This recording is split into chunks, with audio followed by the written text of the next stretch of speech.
You're listening to Airey Bros Radio. Be there or be square, because it's all killer, no filler. You can't limit this to half the population. People know now that there's value in this sport, and why would we want to limit this to half the population? But always, beating your brother is always important. She walked off the mat and maybe the toughest loss of her career, and 15 seconds later, she's speaking more articulately about the growth, the importance of women's wrestling than I ever could. They've done a great job of being ambassadors and moving this sport forward. When Troy and I wrestle, we still, I don't even know if you call it wrestling anymore, but when we get together, we still try to wrestle. Those are always important. There's only one toughest in the family. We always assume winning is the most important thing, right? That's not necessarily the most important thing. That's a piece of it if we're doing things right. This is TerrySteiner. You're listening to Airey Bros Radio.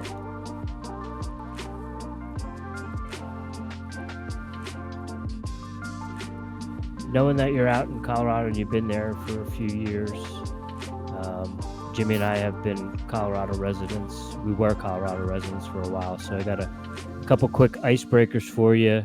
Okay. Colorado specific. Now that you've been out there for a while, do you have a favorite 14er? Have you done a 14er? Pikes Peak, I've only done a few. I haven't done a lot. Quandary Peak, we've done, I think twice I've done that. And that's been with the team, so that's been interesting. And then I can't even remember the other one we did, but it was right out in that same area. Okay. But before the 2008 Olympic Games, we did a retreat with the Olympic team that year, and we went up to do Quandary Peak, and we never got off on the right foot. It took us like 3 hours to find the trailhead. And then once we got there, the girls were like, "Do we still have to go?" And I'm like, "Yeah, we still have to go." So then we went up, and it was great once we got up there, but yeah. That, and then we did it a second time, Quandary Peak, and we got caught up in not a blizzard, but it was snowing. The weather wasn't good, and I told them at the beginning, like, I'll see you at the top. I'll be up top, and we got up to the top, and up on top, that you got those little like bowls, and I'm laying in there trying to stay out of the wind, and until everyone gets up there, and finally I was just shaking. I was freezing. I was sweating underneath, and so my assistant coach comes up and is like, "You got to just give me a hug." I'm freezing, and so it was actually the first time I've been on a mountain like that where I've been scared. Yeah. Like, this isn't a good sign right now, and so, but I got back. So the girls were still coming up. I actually went back down because I was like, "This isn't going to end good if I don't get down." So, no doubt. Yeah. Okay. Next one. Are you a beer drinker? Yeah, somewhat. Yeah. Do you have a favorite? I like that Pikes Peak Gold. Okay. Yeah, that it's pretty strong beer, but yeah, I don't mind that. Yeah. Okay. Fly fishing or elk hunting? Or neither? Neither kind of, but I like fly fishing. I just don't get a chance to do it much. And hunting, we grew up in North Dakota, so we grew up hunting, not elk, but we grew up deer hunting and stuff. But the last time I deer hunted was like 2000. Okay. Yeah. All right. Last one. Skiing or snowboarding? Skiing. Okay. Yeah. Skiing. Yeah. Do you have a favorite mountain out there? I've been on a lot of them, but I like Vail. I like Vail Mountain. It's a nice place. Yeah. Okay. Cool. We won't hold that against you. Yeah. We used to work in Vail. Oh, you did? Yeah. When's the last time you strapped on the skis? It's been a few years now. It's probably been 3-4 years, but yeah, I do like skiing though. Yeah, I'm more of we grew up water skiing, so I really like water skiing, but I like snow skiing. Again, I haven't done it a lot, but the first time my brother and I learned how to ski, we were like probably 7th, 8th grade, and we had uncles that were like 10 years older than us, so they just took us to the top of the mountain with Black Diamond and said, "We'll see you at the bottom." Figure it out. Yeah, figure it out. So I feel comfortable on skis. I like skiing. Snowboard, Okay. not so much, probably. Yeah. Cool. Awesome. Take it away, Jim. Coach, going into coaching at the Olympic Training Center in 2002, what was your mindset going into coach the women? You were a very successful male athlete, and you were coaching an assistant coach at the University of Wisconsin. What was your mindset going into that, and how has that mindset changed? Well, it's changed unbelievably. I mean, I guess when I was first asked to take the position, was probably it was a hard time because I knew, if I was going to go down this road, it was going to be definitely a change of my trajectory of what I thought my adult life would be. Right? I always thought I'd be a Division I head coach, and that's where I was going on that path. And all of a sudden, I was at Wisconsin. Before Wisconsin, I was at Oregon State for 2 years as an assistant, and then Wisconsin for 6 years. And I was just really antsy at the time to be my own boss, kind of be a head coach, and I knew at that time I was going to make a change. I just didn't know where that would be. And I told my wife at the NCAA's that year, like, I don't know where we'll be, but I won't be here, right? And I need to be in a position where I felt I had more influence and this and that. So I called USA Wrestling and Rich Bender and our executive director and just said, "Hey, will you give me a letter of recommendation?" And at the time, one of the California schools, Cal State Fullerton, was opened up. And I said, I just want to get into my own position. I think it's a good place to start. And so he said, "Of course, I'll give you a letter of recommendation." But he said, "What do you think about this job?" And I said, "What job?" And he said, "The women's national team coach." And right away I was like, "Boy, Rich, I don't know. I think you got the wrong guy." Right. And he said, "Will you listen to me?" And I said, reluctantly, I said, "Yeah, I'll listen." But I wasn't really open to it. And I said, "I'll listen." So I went home that afternoon, and my wife said, "Did you talk to Rich this morning?" And I said, "Yeah, I talked to him," and he said he'll do that, but he threw this at me. And she said, "Through what?" And I said, "He asked about the women's national team coach position." And she was, coming from the outside world, and she said, "Why wouldn't you look at it? It's an opportunity in the sport of wrestling." And I just said, "Did you hear what I just said?" And a women's national team program. And she said, "Yeah, but it's an opportunity in the sport, and why wouldn't you give it a chance and look at it?" And I kind of left the house thinking, like, "Gosh, she doesn't know what she's talking about," right? And at the time, my brother was also an assistant coach at Wisconsin, and he lived a mile away from me. So I went over to Troy's place, and we started talking about it. And I just said, "I'm afraid if I take this position or if I go down this road," I said, "I'm afraid I'm never going to get back into college wrestling if I want to." And he said, "Well, why do you think that?" And he said, "Because at the time, Title IX was and it still is a big issue, right? But at the time, the blame, we were losing college men's programs everywhere across the country, and the blame was being put on the women unfairly, right? I mean, I think, there's some reasons there, but so men's college wrestling coaches did not like when you start talking about women's wrestling. They had no place in their heart for it, and I was the same, and I said, "I'm afraid if I go down this road, I'll never get back into college wrestling. I'll never get an opportunity to come back into college wrestling." And he said, "Yeah, but I think it's different." He said, "I think if you're coming back into college wrestling, you're coming in as a head coach. You're going to be hired by administrators who want to know you can work with everyone and see a bigger picture."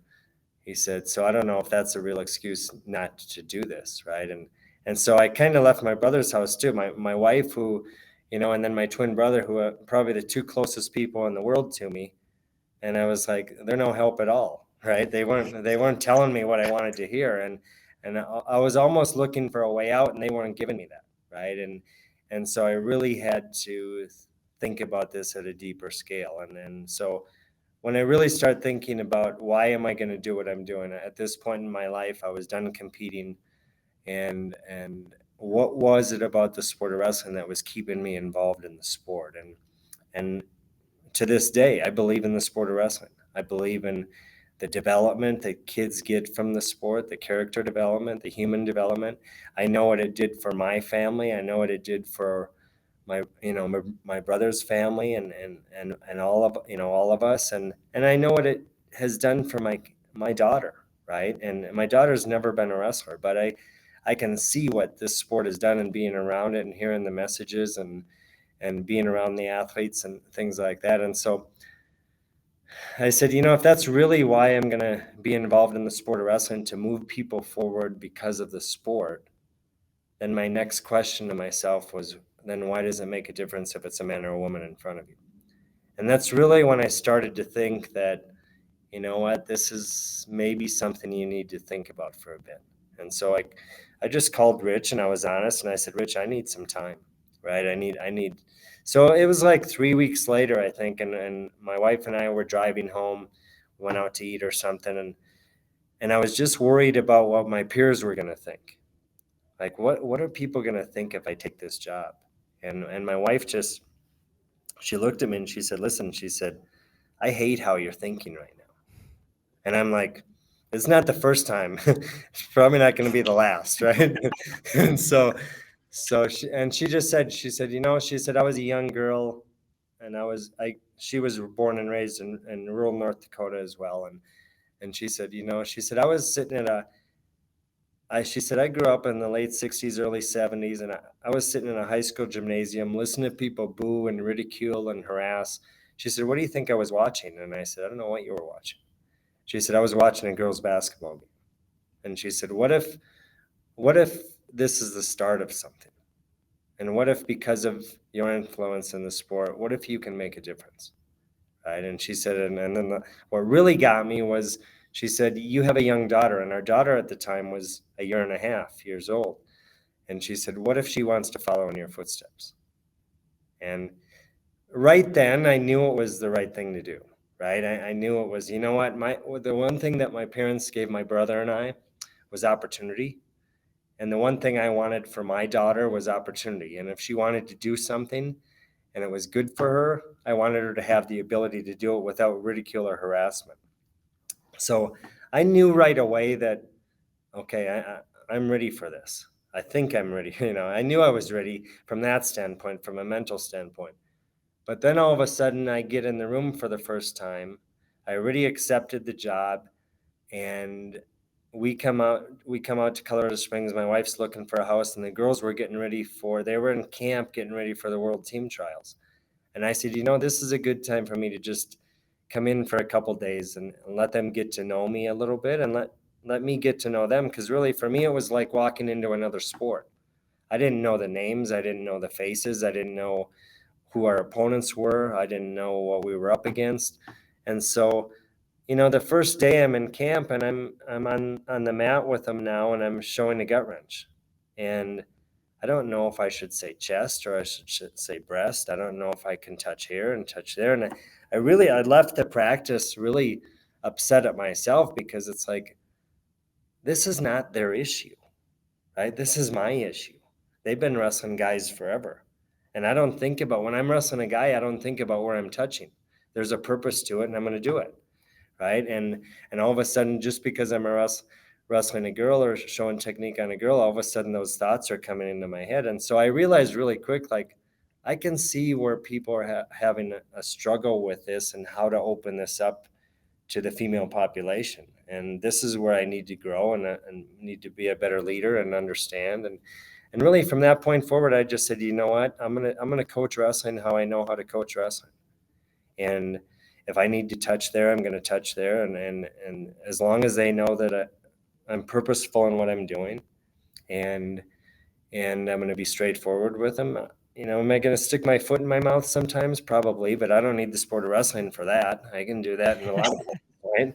And so that's really how I've went forward, right? I've just went forward with it, like, this is an opportunity, and they need help, and I'm going to go in and coach and be the best coach I can be. And, I failed a lot. I mean, I think there was so much to learn. So back to your question, how has my mind changed? Oh, there was a lot of learning, right? there was a lot of learning at the beginning. I mean, I didn't know. I had more one-on-one meetings with the female athlete than I did in a month than I did in 8 years of coaching guys, right?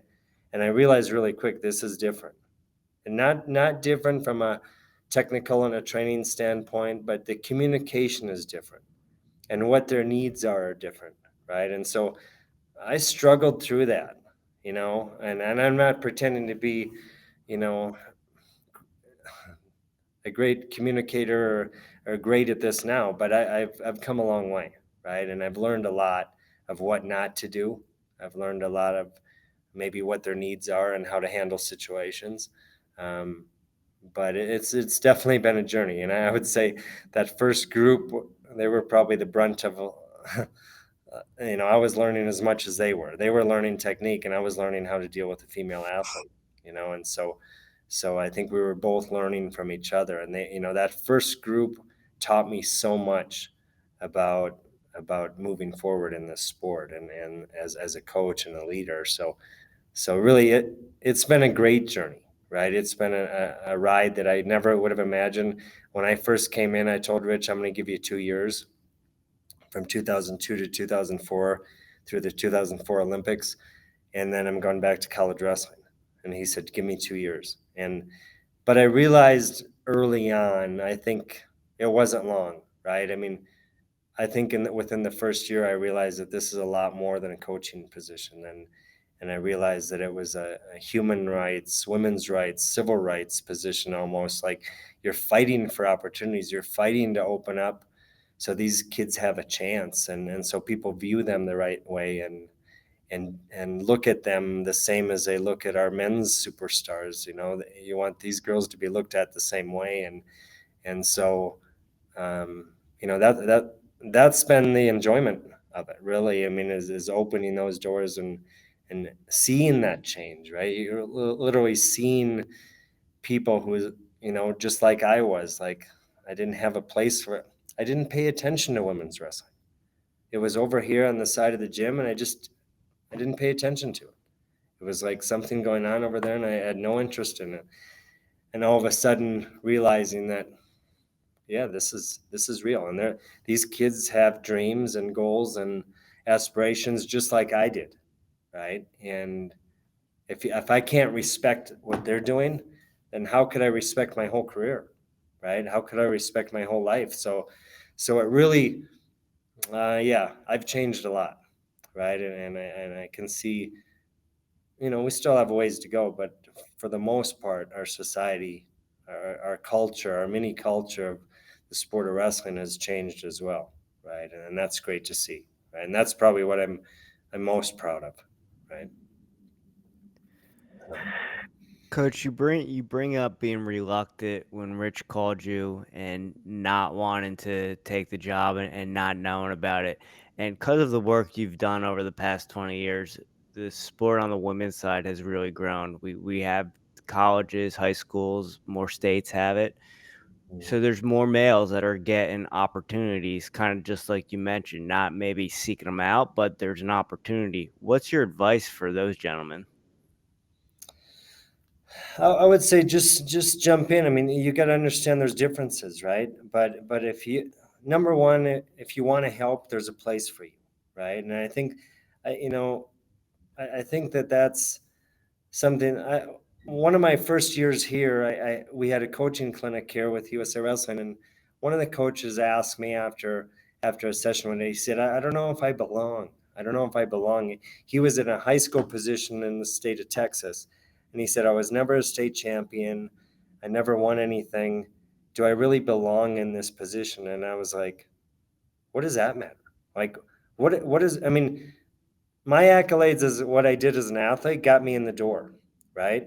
And it gave me an opportunity. But do you think these athletes care what I did as an athlete? Some of them don't even know if I wrestled, right? I mean, they don't even know who I am.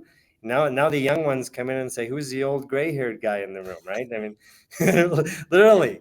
So we were in camp. We had a development camp, and I'm just, during our development camp, I take a back step and I let our development coach, take the lead, and I'm just there to help. Tell me where you need help with.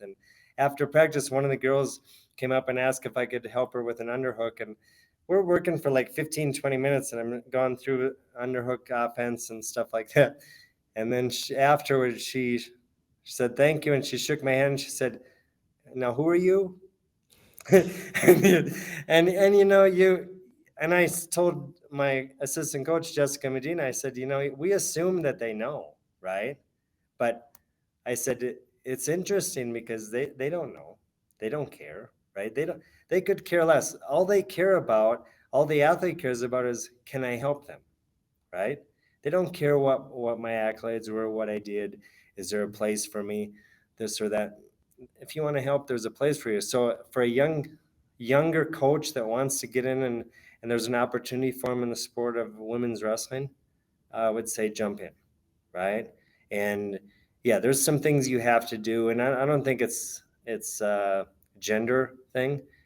With life in general right now, you got to safeguard yourself, right? And so you don't have one-on-one meetings. You don't put yourself in a closed door room with an athlete, right? And I don't care if I was coaching men, I would have the same rules, right? I mean, you just don't do it this day and age, right? And so I think that those things you become a little bit more sensitive to, and you understand that there's a different communication need with female athletes. I think there's a different way to deal with conflict with a female athlete.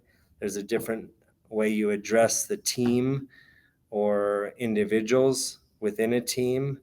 I think there's different things like that. I mean, I think the importance of the sport of the importance of sport for a female is a lot different than it is for a male, right? I mean, really, the social part of it for a female, especially a young kid, a junior high, a high school kid, this social aspect of this sport is way more important than what they're doing on the mat, right? We always assume winning is the most important thing, right? That's not necessarily the most important thing. That's a piece of it if we're doing things right. Right? But the more important thing is probably, the real riches of the sport is probably everything else, right? The benefit they're going to get, the social part of it, the learning how to be an individual as a part of a team, right? I mean, there's so many benefits from being involved in this sport that, winning and losing is only a part of it. So I would just say that get involved and coaching is coaching, right? Now there's motivating is motivating, teaching is teaching.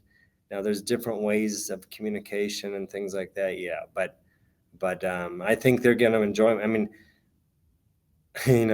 Steve Frazier, the former Greco coach for Team USA, Steve always would be amazed. He said, I've been here at the time, 10, 12 years. And he said, I never get gifts from my athletes. He said, your athletes are bringing you in this and that. And the next thing, they're appreciative. When I came in, the girls were so grateful for just having one-on-one attention, and just the attention on them and not the attention okay, we're done with the guys now. What do you need? Right. And so they were so grateful for that. And you felt that. I felt that. I knew that. Being in front of them every day and teaching them, that they were giving me every bit of attention that they could, and they wanted that help. And so I think that a young coach getting involved, they're going to see some differences and they're going to learn a lot right away, but it's going to be a great ride for them. I don't think it's going to be a bad ride. I mean, and I don't, I know there's a lot of different situations out there but I think they're going to learn a lot about themselves, and I think the most important thing, they're going to help a lot of individuals. If they're wanting to help and they're that selfless and their purpose and what they're doing, then they're in the right place, right? And they're going to be able to help a lot of people. Coach, you mentioned the young ones not knowing who you are. They weren't lucky enough to have access to all those Iowa public access VHS days back in the day, like Jimmy and I. Yeah. I'm curious, you mentioned in the first question that you were, one of the things that you were hesitant about was what your peers would think in the wrestling community. So I'm curious, when you did decide to finally commit to 2 years. What was the response from your peers? Well, it was hard. Yeah. There's no doubt. There was some people that just walked away, right? I mean, they couldn't understand what are you doing, and they couldn't see the purpose in it and the reason in it, and they were so caught up in the Title IX issues that we were facing, and so that happened, right? And it was real, and I think it was maybe it was harder on my family than it was my wife, especially because she saw, she was there seeing it, and so for me, this happened when I left the University of Iowa, when I graduated and I moved on to Oregon State as a coach, and Coach Gable called me into the room when he heard I made that decision, and he said, "I just want to know you're leaving for the right reasons." And I told him, I just think that I need more in my life right now than just my 2 or 3 workouts a day, and I said I need more purpose than that. I feel like I'm losing myself, and I think there's a team out at Oregon State that I can help, and I can bring something to, and I can start to learn the other side of coaching, the recruiting, the fundraising, the dealing with administration and all that I'm not learning at the University of Iowa. And so I said, it's time. It's time for me to go. And he said something to me. He said, "Don't ever think it's going to be hard to coach against the Hawkeyes." And I said, why would you say that? And he just said, he said, coaching is about relationships. And he said, the only thing that matters is the people in front of you every day. And he said, so don't think if you're coaching against the Hawkeye singlet, it's not going to matter, right? Because you're helping the kid in front of you that's with you every day, and that's what it's about. And then it's about these relationships. And so that's where I come from with that, right? I was worried about it, but that's what kind of got me through it, right? As I remembered what Coach Gable told me, and that's really how it was. Once I got into the position and started working, I could care less what anyone thought. Right? I knew it was the right position. I knew it was the right thing, and maybe I didn't know how long that ride would last, but I knew at that time in my life, this is where I needed to be, and so, I think that's where I still am today, right? I mean, I think I'm where I'm supposed to be and doing what I'm supposed to be doing, and when I feel that that's not the place anymore, then it's time for me to step aside. Awesome. And with that being said, now that there's close to 140, if not more than 140 colleges and universities that offer women's wrestling, I mean, what does that feel like when you sit back and realize that you've been kind of involved with all that and watch the growth? Well, first I want to say that I get a lot of the credit because of the position I'm in, but there's a ton of people that deserve a lot of credit, right? Sure. And that are doing a lot of the legwork and grunt work and a lot smarter than I am, right? And pushing that forward and bringing that forward. But we have been united, right? And that's what there's an alliance with this group of people, and we have the same goals in mind, and that's to open up opportunities for the women in this sport, and across the country, and so I am proud of it. I mean, when we started back in 2002, we had 5 college programs, right?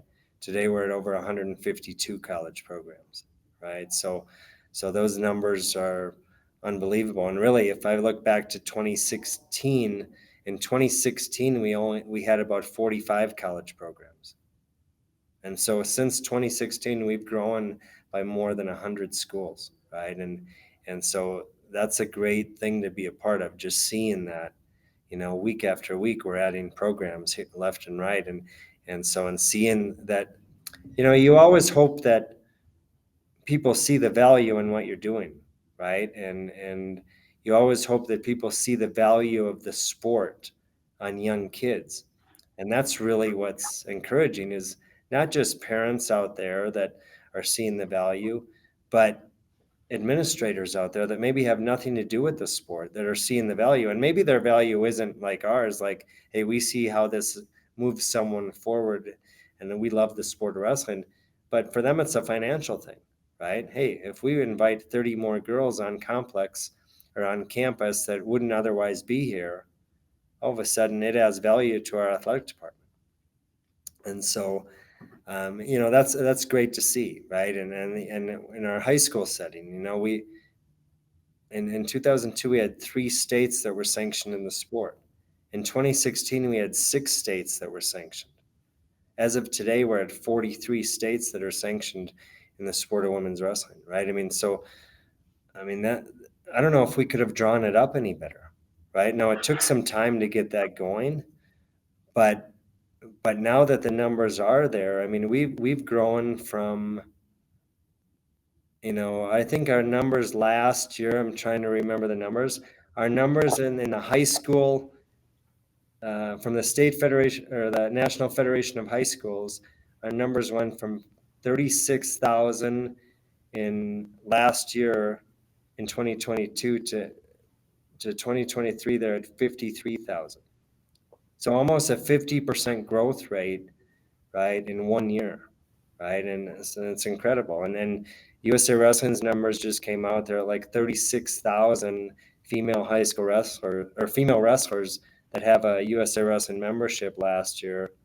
And, in 2020 and 2021, it was like at 18,000, so the numbers just keep exploding. So, and we don't foresee that slowing down, right? We see that it's going to continue to grow because once a state adds, they tend to, quadruple their numbers quickly. Like in the state of Missouri, when they sanctioned the sport at like 250 kids.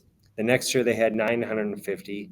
The next year they had 1,500, right? And then it just keeps growing. And so a state of Pennsylvania, which is a tradition-rich wrestling state, just added. At the beginning of last school year, they had 30 high school programs, but they're in the state of Pennsylvania to sanction the sport. They need 100 programs. In 9 months, they went from 30 programs to over 100, and that's why they sanctioned it. It's crazy, the growth and how quick, and that just, there's a lot of grassroots people out in those areas doing a lot of work, right? And believe in the sport and seeing the value of this sport on our youth, right? And that's what's great to see, right? So, Yeah. I was coaching wrestling. I'm down here in South Carolina. I came down here to coach a boys program, but trying to recruit South Carolina's, the girls still have to wrestle with the boys. And this year was their first year having a girls only state tournament. And knowing all the growth and having talked to Mike Moyer and stuff, every time I talk to a girl, I'm like, it's probably the fastest growing women's sport in America, and it's probably one of the easiest ways for a female to get a college scholarship right now. So for sure, come on into the room. Yeah, no, for sure. And I think the last 5 years, it's been the fastest growing high school sport, and maybe the fastest growing sport in the country. Well, I think someone told me the other day we got someone stepped over us. It was pickleball. Pickleball, yeah. Is the fastest growing now outside of the high school realm, but yeah, it's been amazing, and I don't know if we could have drawn it up any better than it's happening right now.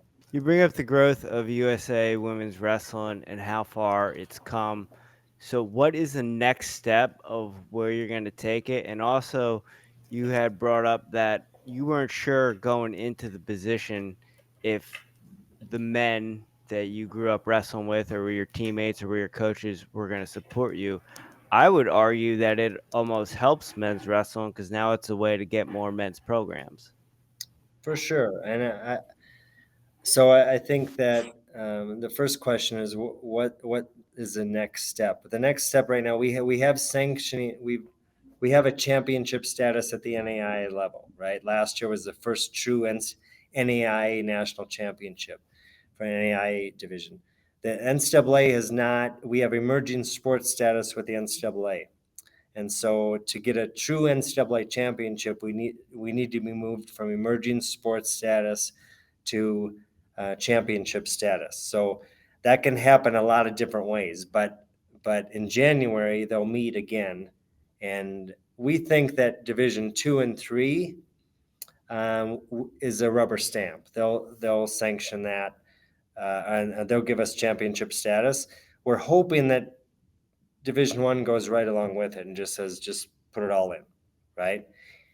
But they may not, right? Because of NIL, because of the transfer portal right now, because of the conference realignment, those athletic directors and administrators have so much on their plate right now, and they don't know. I mean, our growth has been mostly at the Division 2, Division 3, and NAIA level, the enrollment-driven schools. That's where our growth has been, where we've kind of hit a wall right now is with Division 1.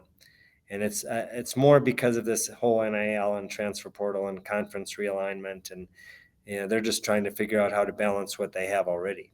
And I get it, I understand it, but we need that championship status, right? Once we have that, some schools are out there just waiting for that, right? And I think that we'll have major schools, major universities add in when that happens. So I'm hoping in January we get that ticket, and then the first true NCAA championship wouldn't happen until the spring of 2026, if that happens in January. So that's where we're hoping, right? And so back, and then your next question was, does the growth of women's help men's wrestling? Of course it does. It can't hurt it, right? And this is how I've always talked to people that were maybe not for it, right? Is like, you can't limit this to half the population, right? I mean, people know now that there's value in this sport, and why would we want to limit this to half the population, right? Why would we want to take away these opportunities and just give them to the men out there? I was lucky, I was fortunate to be involved. You guys have been fortunate to be involved in this sport and what it's given us. And maybe, it doesn't give us, maybe it's not enriches, maybe we're not getting millions of dollars, right, to be involved in this sport, but it gives us a lot more than that. It gives us connections. It gives us friendship. We have networks. We have true relationships, right, through this sport. And I think it brings good people, right? For the most part, it weeds people out. If you're not humble and disciplined and have some structure in your life, this sport will weed you out too, right? But I think that definitely it's helping, and you can't tell me that if a school like a Fresno State, a Boise State, these kind of schools, a Cal State Fullerton, if they would have had the opposite gender also as a varsity sport, those programs would still be around, right? It just makes it a lot easier to cut something when you don't have the female aspect to it, right? Especially in today's world. So I think that, I'm not involved in women's wrestling to benefit men's wrestling, but there's definitely a benefit. There's definitely a benefit if those coaches see the value in this. And really that's been my job. And that's been the tough thing, because some people think you can just push this through, and you can't do that. I always say women's wrestling is kind of like religion. You can talk to someone until you're blue in the face about the importance of having faith and religion and having God in your life, but until they see the value in that, it doesn't matter, right? And so it's kind of been, throw it out there and then just back up, and then let's go throw it out again, and then let's back up, and I think that's how we've tried to move it forward. And as much as I can stand up as a coach and a leader of this sport and try to push it forward, but really I've always talked to our athletes like, you're way more important than you think you are, right? And if we're going to move this forward, you're our ambassadors out there. You're the ones that people are watching. You're the faces of this program. And what you have to remember, and this has been a constant message for the last 20 years to our national team, is I always tell them what you have to remember is there's a lot of people out there that don't want to support you, right? And they're not looking for reasons to support you. They're looking for reasons to not support you. And you can't give them that ammunition, right? You have to be better than good. The reality of it is you're involved in a male-dominated sport, and that's how it's been for centuries. And so you have to understand that if we're going to jump in here and get more equality and move this forward, your actions on the mat and off the mat, how you talk to people, how you walk, how you dress, how you address situations, those are all important, right? What you do on the mat, how you carry yourself after wins and losses is important, right? So that's something that has been really stressed with our team, and they've been unbelievable ambassadors. And I think if you look just back to the recent Olympics, right, to the 2021 games in Tokyo, I mean, you have an Adeline Gray who, has been the face of our program and a 6-time world champion and 2-time Olympian, Olympic silver medalist. She walked off the mat in maybe the toughest loss of her career. And 15 seconds later, she's speaking more articulately about the growth and the importance of women's wrestling than I ever could, right, after her hardest loss. And so, they've done a great job of being ambassadors and moving this sport forward. And, I think that's really why we've had some of this growth is people have seen that, right? And they've seen them on a lot bigger stage. So, yeah, definitely it's helping our sport as a whole, right? Men's or women's. It's helping us solidify us within our society. I thank you personally for getting that message across to the ladies, because in the world of Conor McGregor's and trash talking and everyone wants to be the bad boy and the heel, it is really nice to hear wrestlers talk eloquently and respectfully and genuine about everything they say, and they're not trying to get over and just get more followers or more eyeballs and that stuff. And that's, the great role models for the young ladies that are coming up in the sport or Yeah. getting into it. Yeah, we just have some great leaders right now within our sport. The Adeline Grays, Tamara Mensah-Stock, Helen Maroulis, Sarah Hildebrand, Jakara Winchester. I could go on and on. There's all of our national team members, Kayla Miracle, Dom Parrish. They're so great. Macy Kilty.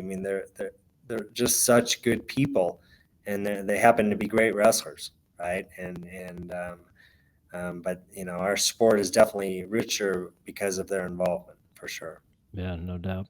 Coach, talking about the college emerging sports and all that, some that you've worked with for a very long time, went back to your alma mater to start up the women's wrestling at the University of Iowa. What was that experience like, as being a mentor and a coach, to see one of your athletes and one of your fellow coaches go back to your old stomping grounds?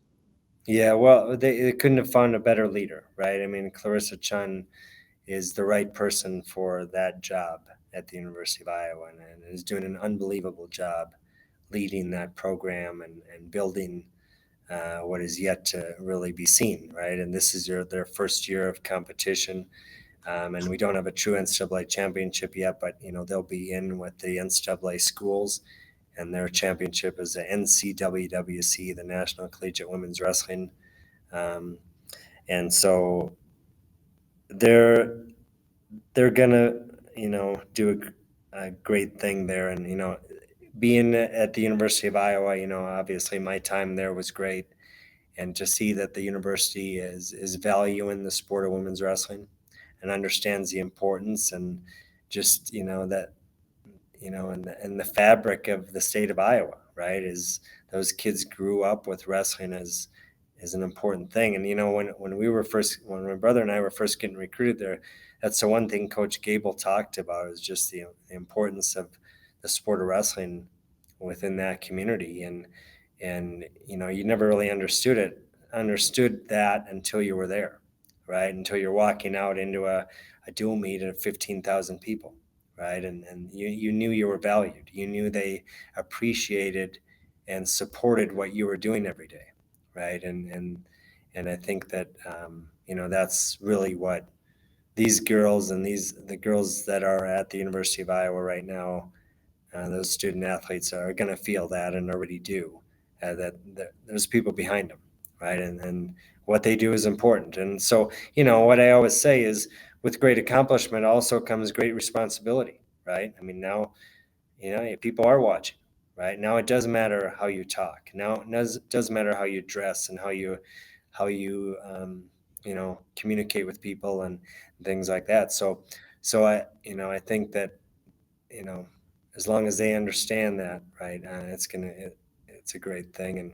And the university, I'm grateful that they're the first major school to step up and add the sport, right? And it's at the University of Iowa, it's a no fail proposition. I mean, they're there to win, right? They want to be the standard in the sport of collegiate wrestling in the United States. And so, I think that's what they're aiming to do. So, Could you bring up the fact that people are watching and it does matter, and we have a world championships coming up here in a couple weeks? What do the fans have to look forward to? What should we keep an eye out for? well, it's an important event. World Championships is always important, but this year brings more significance because it's the first Olympic qualification, right? So everyone is going in to qualify those weights for their country, right? And they still have to make the team, but we've got to qualify our 6 weights too, right? So at the World Championships, there's 10 weights, but 6 of them are Olympic weights, and so at those 6 weights, you have to be in the top. There's a first, a second, 2/3, and then the losers of those third place matches will wrestle a final match to see who that 5th spot is for Olympic qualification. So that all starts in September in Serbia, and so everyone knows what's at stake, right? And so that's the first thing is qualifying the weight. The second thing is, let's add to your legacy, right? And let's get some titles and some championships, and hopefully bring that elusive team world title home. I mean, so there's a lot to be working for, right, and a lot to be proud of, and that's where we're at right now. So I like where we're at. We have a great team full of all we have. I think three world team members that have never been on the team before.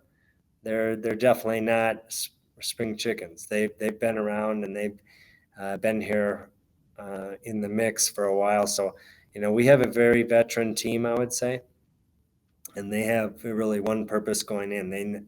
They're all hungry, right? And they want to be.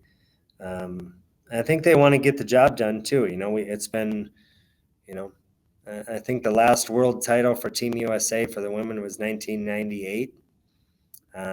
Before it was named an Olympic sport, but that's we're long overdue, right? And we've been knocking, and the thing is, Japan and China and Ukraine and Mongolia. I mean, those countries aren't going to fall down, right? We're going to have to climb over them, but we have the team right now that we're capable, right? We're capable. I think amongst our team, I think we have 26 world medals and 14 world titles, right? With our 10 athletes. So we have a lot. We're going in with loaded guns, so to speak. So we're going to do what we're capable of doing. And what our message has been a lot is it's what are we able to do, number one, but what are we planning to do, right? What are we planning to do when we get there, right? I mean, there's a lot of people that are able to do something and never get it done, right? You've got to plan for it, right? And it's not going to be by accident, right? That we go in there and get the job done. It has to be the right purpose when we step on that mat. And so that's really where our focus has been. Just let's focus on us. Let's do our job and be very workmanlike on it, and let's move forward. Is everyone in the Springs right now, or will they be coming in? No, we're in camp right now. Yeah, we're in the Okay. middle of camp, and so we're here the rest of this week, and then we still have about. So the early next week is very light in our training schedule. It's a light week. They recover from camp this week. And then late next week, Thursday, Friday, and the following Monday, Tuesday is the last kind of hard push. And then the Thursday and I believe it's Thursday, the 8th of September. That's when we leave for our acclimation camp. And we're in acclimation camp in Normandy, France. And we'll be there from the 9th of September through the 15th. And then on the 15th, we go into Belgrade, Serbia, and are there for the World Championships. But we always do our acclimation camp overseas. Number one, to acclimate to the time change and climate change and altitude change and things like that. But also, we're going in just to get away from everything, right? To leave our struggles behind. We all have other parts of our lives that we need to kind of put on the back burner and put this front and center. And so that's a reason that we can get over there and just focus on ourselves and focus on what the task at hand is and not worry about paying bills and dealing with this and that. And so, we've done acclimation camps for quite a while now overseas, and it's paid off. It's given us the right chance and the right ability to go in prepared, most prepared. And so that's really what the next weeks look like. And once we get to the acclimation camp, that's very light. It's very individual. We have a few team workouts, but most of it is individual workouts, and you're really zeroing in and honing in on each individual and what they need to be focusing on. Maybe for certain opponents, maybe it's just our own needs and things we need to do. But yeah, it's an exciting time for sure right now. Coach, over the last 20 plus years, you've accumulated quite a few stamps in your passport with Yeah. working with the women's freestyle team. Do you have a favorite destination that you've traveled to? And on the flip side of that, has there been a place that has been the most difficult to acclimatize to? Well, yeah, I mean, there's a lot. I mean, it's a wonderful world, right? I mean, Yeah. this universe is unbelievable, and so I feel very fortunate to been able to have traveled the world, right? And I mean, there's a lot of places I'm keen to, right? I mean, I love the Mediterranean. I love the south of France, the south of Spain. I mean, those are some great areas. But I also like places that I know I'll never vacation, right?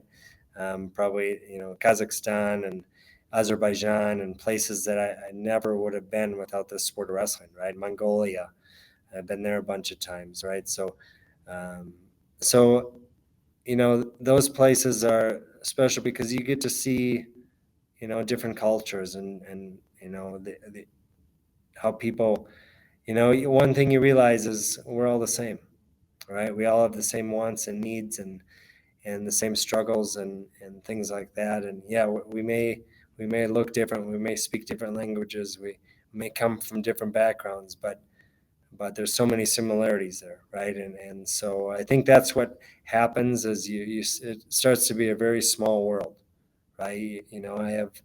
I have a lot of friendships overseas, right? And a lot of my coaching colleagues, and they're great friends, right? And although we're combating each other on the mat, when we step off the mat, we can have great conversation and have good times, and that's important because I spent, like I told, this was early on, and you when I was younger, and you travel, and all of a sudden you're sitting in a hotel room and you're across the world and you're alone, and it's like I don't want to spend my life like this, right? I want to have friends wherever I go, and so you start to make a community of friends around this world, and I spend 130 days a year away from home, right? Sometimes I'm with my coaching friends more than I am my own family, right? And so I want to enjoy that time, right? And so I think that's one thing that I've really enjoyed is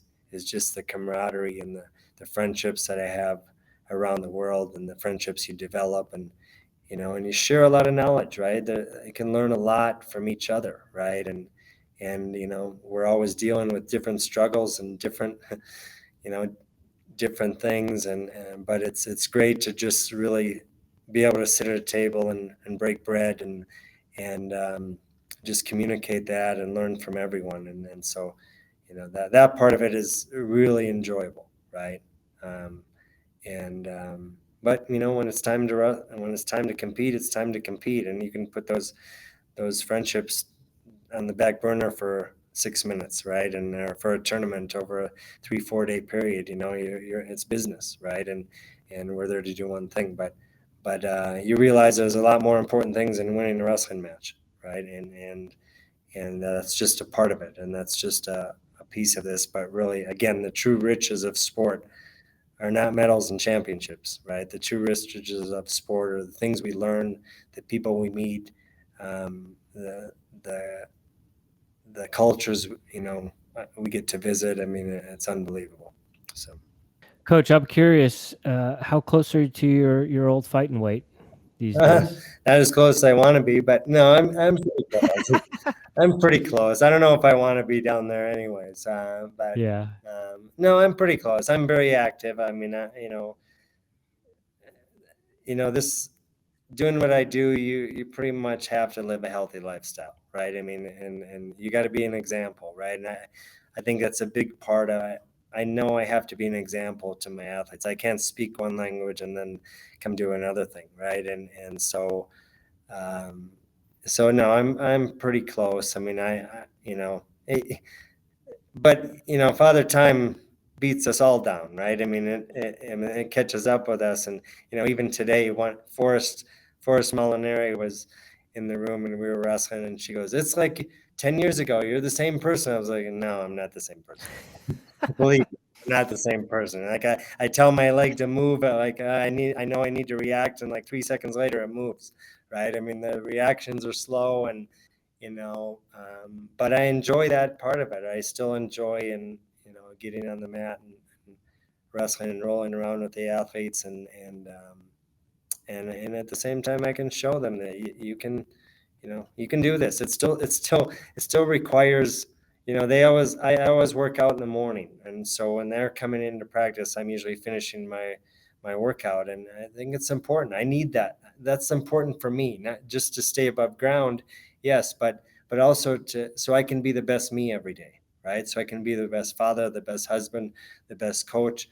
I need that time to get me ready, and so it's not about just getting the workout in. It's about getting myself prepared for the day, and so they see that, and I hope they see that, because I think routine is very important, and if they're going to do anything successful, they're going to need some routine behind it. And so but yeah, I'm not that far away, but I'm not going to make weight tomorrow either, right? So, Right. yeah. Coach, proudest or most memorable victory and the worst whooping you ever got? Oh, there's a lot of whoopings. I don't know. there's a lot of whoopings. I try to forget those. But, I mean, I would say probably, Lincoln McRae, who was a great friend of mine and teammate my senior year at Iowa. He was a freshman. We both won national titles that year. Lincoln went on and, won some Olympic medal, or one Olympic medal, and and some world medals, and 3 NCAA championships. I mean, one of our superstars of our sport.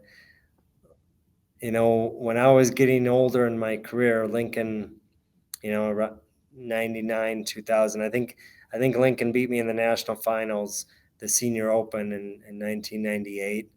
That was a hard match, right? That was hard. I felt like it was kind of, not that he was ever really behind me. He was at a different weight class, but it was like, I'm getting passed up, right? That was as hard as it was physically.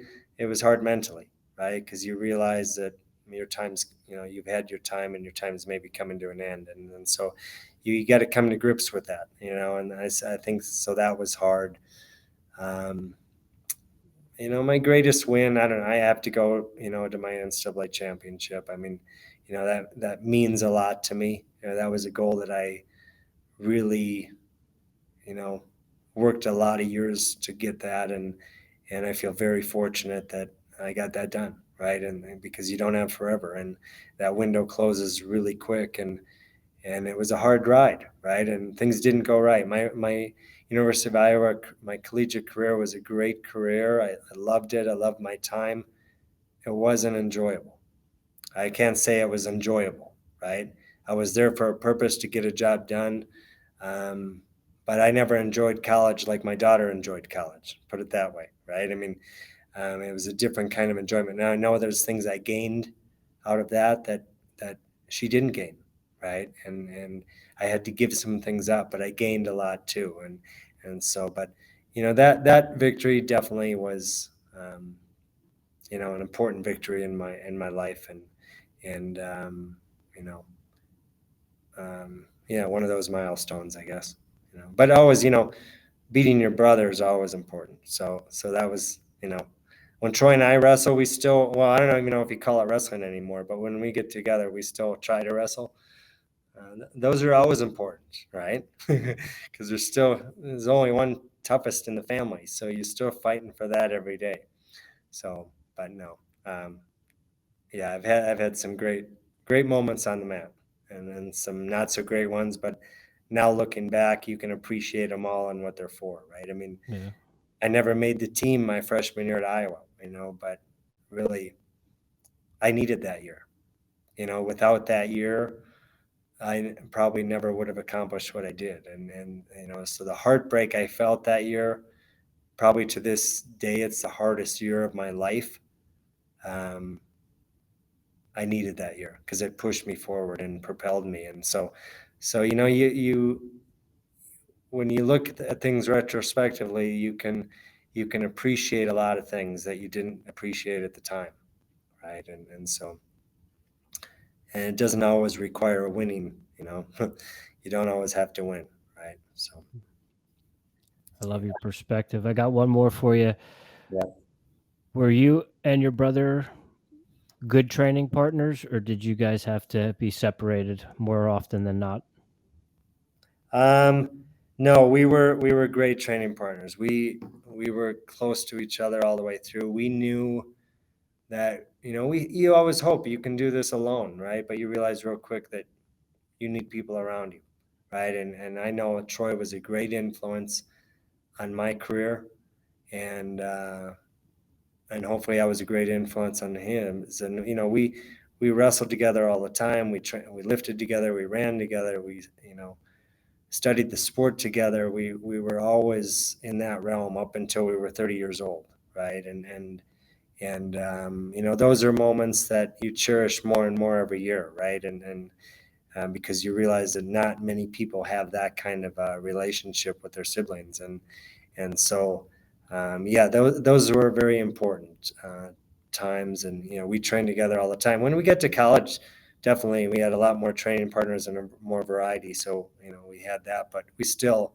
every day we got drill sessions in, or running sessions, or lifting sessions, even if we didn't wrestle live together. So it's just a constant reminder of someone that kept you accountable to a certain standard of what we did. And we never accomplished everything we wanted to accomplish, right? I mean, but I don't know who does, right? I mean, I don't know if anyone accomplishes everything they want, right? But I think that I'm proud of we did it the way we thought it should be done, right? And so, and anyways, life goes on, right? And life goes on. Yeah. Well, I appreciate you sharing that with us. Yeah, you bet. Coach, are you a coffee drinker? I'm a coffee drinker. Yeah, I How am. do you how do you brew your coffee and how do you take it? Uh, I, you know, my wife's uh, the person at home making coffee, but she, she does it in just a normal drip and maybe a French press once in a while. But I like my coffee just straight up usually, and yeah. I would credit my wife to what I would drink in my coffee because she's usually the one making that decision. So, Are you one a day or multiple cups?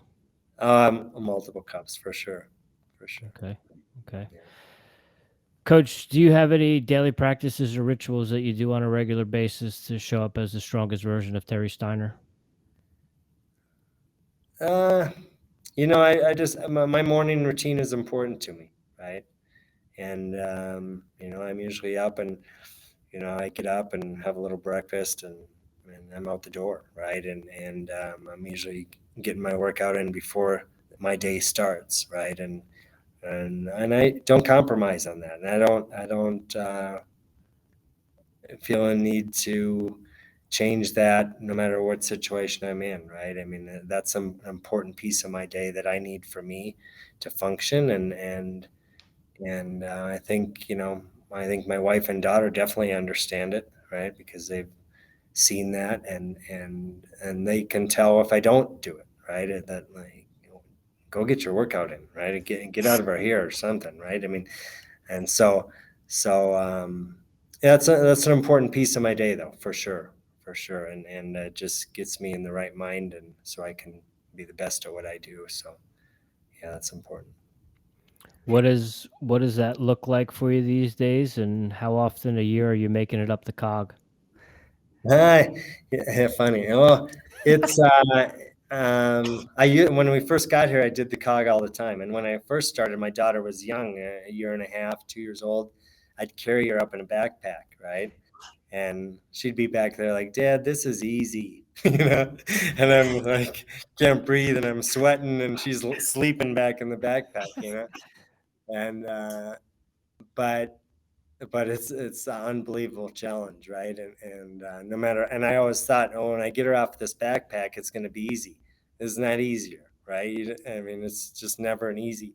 You can get out of that trail what you want to get out of it, right? And so it's a great push. So I used to do it like weekly, for sure. And now, if I do it, 2, 3 times a year, that's probably how many times I do it. So I just did it a couple months ago. One of the foreign coaches was in town. The coach from Estonia, Otto, is a friend of mine, and he wanted to do it. So we did it that day with one of his athletes, and yeah, it was great. It was great. So, but what was the other question? So, What do your workouts look like these days? Are you lifting? Are you I running? used to run a lot. My my knee, I would say about 5 years ago, started giving me some issues. So I realized, I got to be smart. That's where I've hoped I am learning to be smarter with it because I don't want to end up with, knee replacements when I'm 60 years old. And I realized I was on that track, right? And if I didn't change some things. So everything I do now is very, very short, high intensity bursts, and so like 5 minute bursts. So I may do like uh, 5 pull-ups, 10 push-ups for 5 minutes straight, just back and forth, back and forth, back and forth. Or I may do like squat jumps and pull-ups or rows or something like that, and I'll do it for 5 minutes. And then I start my day usually with 100 burpees. That's how I start my day. So I haven't missed a day since August 9th of last year. Wow. Wow, that's impressive. So 100 burpees a day is my new deal. I got challenged on it.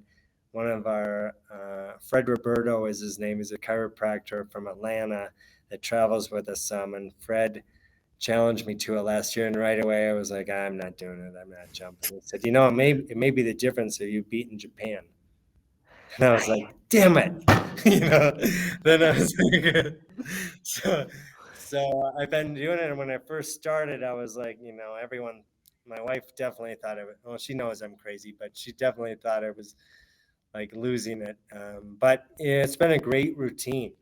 100 burpees a day, and I can break them out however I want. I can do 50 straight or 100 straight if I want, but usually it's like breaking them down into 30, 25, 20, 10, something like that, or 5 sets of 20. But it spikes my heart rate like that. It's unbelievable, and it's a total body workout. So I'll be 54 next week, and at my age, I don't need the long duration, right? I need short bursts of high intensity, and that's what all the everything you read tells you too. Is that's really what you need, and so that's really what I've stuck to, and I feel so much better. When I was running, it got to the point where I was like, wait, this isn't even enjoyable anymore, right? I'm not enjoying it. My body doesn't feel good when I'm done, and so. I started running every day when I got this job because I loved traveling and learning about a city by running in the morning and seeing how the city wakes up and seeing a different culture, and how they get moving. And I love that part of my job. And but after a while, I realized that I just can't do that forever, right? And so a few years ago, I just backed off the running and changed it up. I hardly run at all anymore, but I still like getting on the mat. But my workout's done in the morning, and then I know that whatever comes the rest of the day, if I get another workout in with the athletes and wrestle with them or not, um, I at least got it in that morning and got me going. But that's yeah. I'm a junkie, right? Heck yeah. Yeah. Respect to the 100 burpees a day. That's impressive. Yeah, no, it's a great challenge. I'll throw it to you. You can take it on from there. So no, it is a great challenge, and it's been really good. And now it's just part of my routine. I told Fred, I said, when I get to August 8th is my last day, I said, I need a new challenge. But his challenge to me was, now you have to do 100 straight every day. And I said, I'm not jumping there yet. Because that's pretty. You do 100 straight, and your heart's almost popping out of your chest, right? Yeah, no doubt. I've lived in the CrossFit world for a while, so I've been there a few times, but my lower back, I don't know if I could do 100 straight for very long. The other one, have you ever tried a Navy SEAL burpee? And what's that? So you go down into your plank position and you do a push up, and then when you come up, you do a mountain climber to your left arm, then you do another push up, jump. Oh, really? No, I haven't. I mean, when I do a burpee, it's a burpee to a push up to a squat jump, right? Yep. It's a burpee. So that's what I've been doing, but no, I haven't done that. Yeah, you're getting into 2 more push ups each burpee. Yeah, for sure. I'll have to check it out. Yeah, See how give I them a like it. shot. Yeah. What are you listening to right now? Music, podcast, audiobooks? You reading anything? Usually whatever my daughter throws my way. She's the hip one in the family, so she's 22, so she's coming home with different music and but I'm not a big reader. I wish I was. A book has to grab me right away, otherwise I kind of lose interest. But music, I mean, really, again, I like a lot of different music. I grew up on, country music, and I listen to a lot of that. But I like a lot of other music. I mean, mostly older music. I would say Eagles and stuff like that. Just kind of a mellow. The girls will laugh because they're like, "This isn't getting us pumped up at all," right? So I usually don't have the aux cord in the wrestling room, right? Girls usually do. But if I get in there early, I at least have it for my hour or whatever I get, and then the girls come in and they take over. But yeah. Okay. Do you have a song or something specific for your 100 burpees? No, I just get through them. I try to make that the shortest part of my day.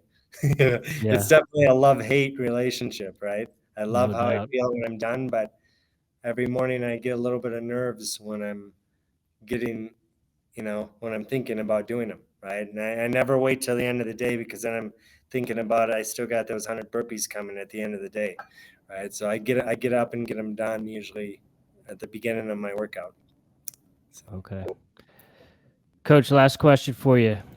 Do you have a guilty pleasure or guilty pleasures? not really. I mean, I'm a sweet tooth if I don't watch it, right? So definitely that. Of course, I love a glass of wine.